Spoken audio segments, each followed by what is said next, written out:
So I relay the whole story that I just told you and said, if I don't come out of here with some coffee beans, etc., etc.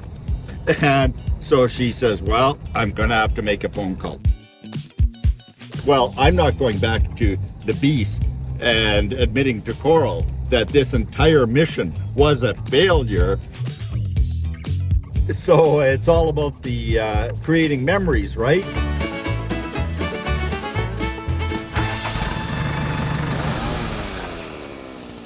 So here we are rolling down the road in Washington State, finally after 16 months of what seemed to be never-ending renovations at our property. We decided to get away and head down for the Oregon coast like we have off and on for many, many years to hang out with some family. And hey, a road trip is all about the experiences. So we're in the big black beast and we're rolling, and as usual, Coral's an amazing driver. She pegs it at about 15 miles an hour over the speed limit and keeps us moving, and I'm a very good passenger, so I'm doing the passengering.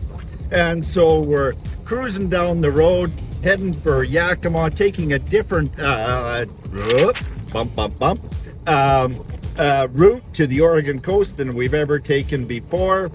And yeah, so it's all about the creating memories, right? So we're coming to the outskirts of a town called Ephrata. Never heard of it before. And I see this red silo, and it says Red Silo Coffee. And so by the time I see it and realize it's a coffee, a specialty coffee house, we've blown past it. So for the next mile and a half through all of the 3 stoplights that Ephrata possesses, Coral and I are bantering back and forth, and I'm saying I want to go back, and she says, no, let's get to our destination. But she's always up for an adventure, so finally she humors me and says, okay, but I am going to laugh myself silly if that place isn't open when we get back there. So we roll back there, and man, it looked dark. I wasn't sure that it was open.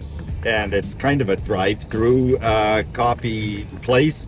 I don't think there's any seating, maybe a little bit outside.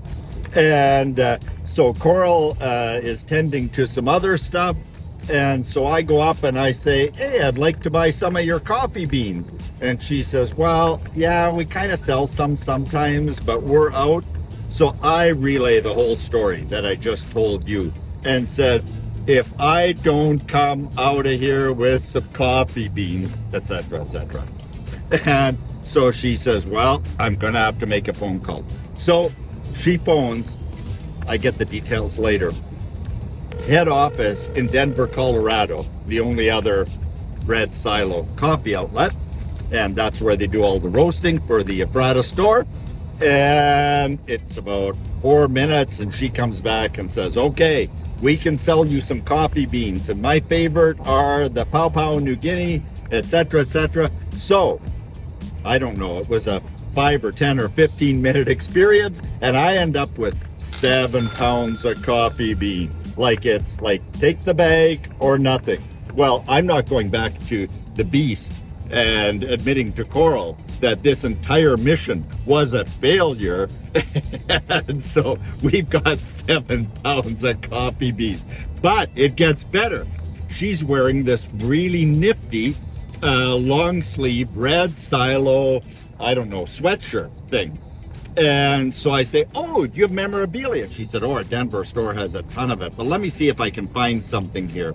So she opens a drawer, and I see coffee cups, and I just said, forget t-shirts, forget sweatshirts. Hey, I love those coffee cups. And so I left with 3 coffee cups, and they're going to be stashed in our little RV, and we're going to remember the day that we did a big U-turn in the middle of Ephrata. Hey, it's all about the memories.